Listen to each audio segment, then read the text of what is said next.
Section 7.2, Multiplying Polynomials. We've already looked at adding and subtracting polynomials, which just involves combining like terms.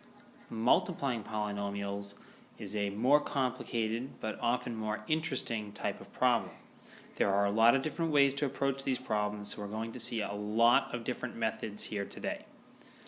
The first method, if you have something like x plus 2 times x plus 5, where both polynomials are in parentheses, this is a binomial times a binomial, both of degree 1, we will use the distributive property. And to start with the distributive property, we're going to treat this first polynomial as an entire group and distribute that to each part of the second polynomial.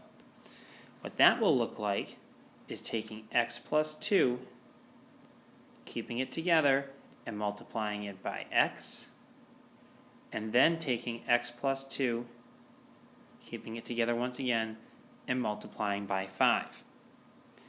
Now that we've done that, we'll be using the distributive property again, this time distributing the x to both the x and the 2 in the first, and the 5 to the x and the 2 in the second term.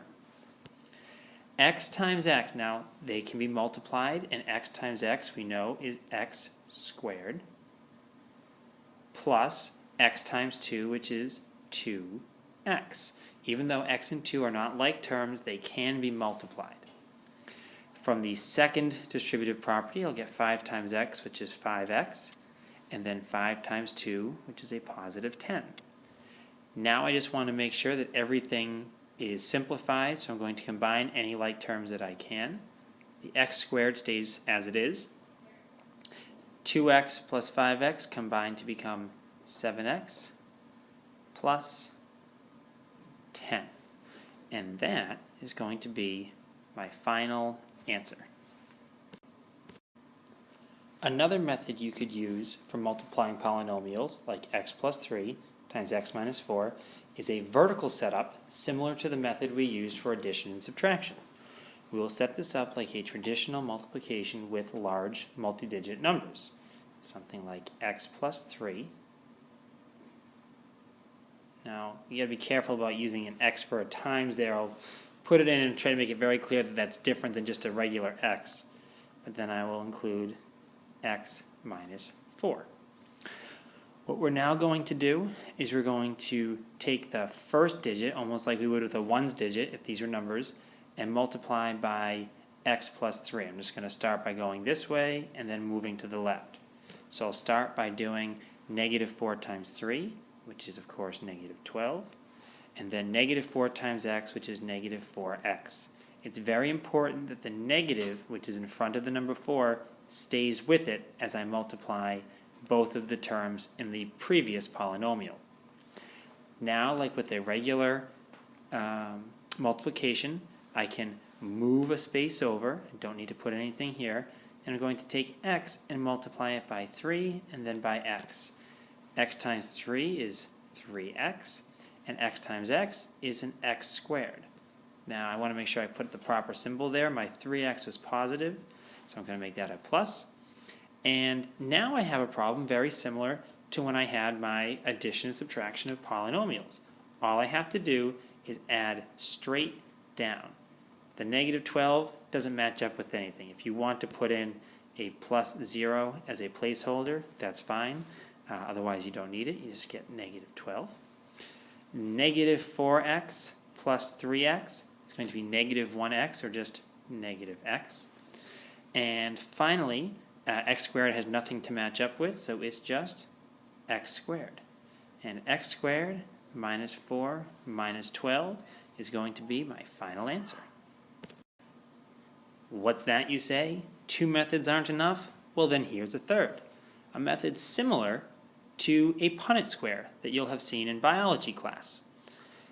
If I have 2x minus 3 times x plus 5, I can use a 2x2 grid in a manner very similar to a Punnett square to figure out my simplified answer.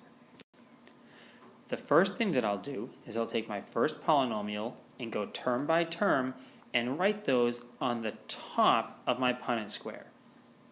2x over the first column negative 3 over the second column. I'm then going to take my second polynomial, x plus 5, and I'm going to put that to the left of the Punnett square. Although it's not really a Punnett square, that's what we'll call it because it just is easy to remind ourselves of how to fill it in. I have an x and I have a 5. If a number is positive or an expression is positive, I don't need to write a plus sign. If I want to, I can, but it's not necessary at this point. Now I fill in each of the squares inside by multiplying the number or expression on top of the column and to the left of the row. To fill in this top left box, I'm going to do 2x times x, which is of course 2x squared. To fill in the top right, I do negative 3 times x. Negative 3 times x is negative 3x. In similar fashion, I'll get the bottom left to be 10x, 5 times 2x, and the bottom right to be negative 15, negative 3 times 5. Now I just have to put these four things together. When I put these together, I'm going to take them and add them. Now if they happen to be negative, like the negative 3x, I can subtract them, because subtraction is just the addition of a negative. So I will take each of my four terms and write them like this. Now I just combine to see what like terms can be put together. 2x squared stays as it is. Negative 3x plus 10x becomes a positive 7x. And then I'm left with a negative 15. And that will be my final answer. You could actually have used any of the methods we've used so far to do any multiplication of polynomials. This next method is specifically for a binomial times a binomial. And this method is called FOIL, F-O-I-L, which stands for the first terms, outer terms, inner terms, and last terms. If I look at my two binomials, 2x plus 1 and 3x minus 5, I can label each term in each binomial as either first or last and outer or inner. For example, in 2x plus 1, 2x is the first term, meanwhile L is the last term. In 3x minus 5, 3x is the first term, negative 5 is the last term. Now as a big picture, I see that 2x and negative 5 are the outer terms. They're furthest from the middle. Meanwhile, my positive 1 and my 3x are inner terms. What I'm going to do is I'm going to multiply each matching pair and then combine my four answers. The first one that I have to look for is my f. My f is going to equal 2x times 3x, because that's f and f. Well, 3x times 2x is 6x squared. You multiply the coefficients and you multiply the x's. Next, I have my o's, my outer terms. And so that's going to be 2x times negative 5, because that's o to o. 2x times negative 5 is negative 10x. Next, we'll take the inner terms, I. I connecting to I is a positive 1 times 3x, so a rather convenient 3x. And finally, I have my last terms, my L. The L goes from the L here to the L here, and that's going to be a 1 times negative 5, which is just negative 5. Now, similar to with the Punnett square, I'm going to take these four things and combine them. So this is going to equal 6x squared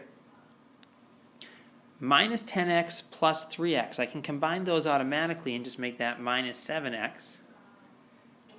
And then I have nothing that my minus 5 will connect to. And so that's what I'll tack onto the end. And 6x squared minus 7x minus 5 is going to be my final answer. That's the method called FOIL. It's exactly the same as the others. It's just a specific way to help us remember how to solve the problem when it's a binomial times a binomial. All right, let's step it up just a little bit. Now we're going to have a binomial times a trinomial. Any of the methods that we've talked about, except for FOIL, could be applicable here. We could use the distributive property and keep x plus 5 together, multiply it by each of these three, and then distribute again. We could set it up vertically, like a typical multiplication problem with 2, 3, or 4-digit numbers. We can use the table to set it up. And in fact, that's the one that I'm going to use because I think that that really helps me organize all of my information very well. When I had a binomial times a binomial, I used a 2 by 2 square. But now that it's a binomial times a trinomial, I'm going to use a 2 by 3 rectangle. And so this is going to give me the opportunity to put my information where it needs to go. You'll notice that now I have to make sure that I put everything in the right spot. The x plus 5 is my binomial, so that's what's going to go on the left side of my rectangle. My x squared minus 3x minus 2 is my trinomial, so each of those terms goes above the 3 columns on top of the table. Now I fill this in just like I would a Punnett square, even though it's no longer a square, let alone a true Punnett square. To fill in the top left, x times x squared is x cubed. And then I'm just going to go across here.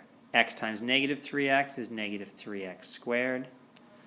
X times negative 2 is negative 2x. X squared times 5 is 5x squared. 5 times negative 3x is negative 15x. And 5 times negative 2 is negative 10.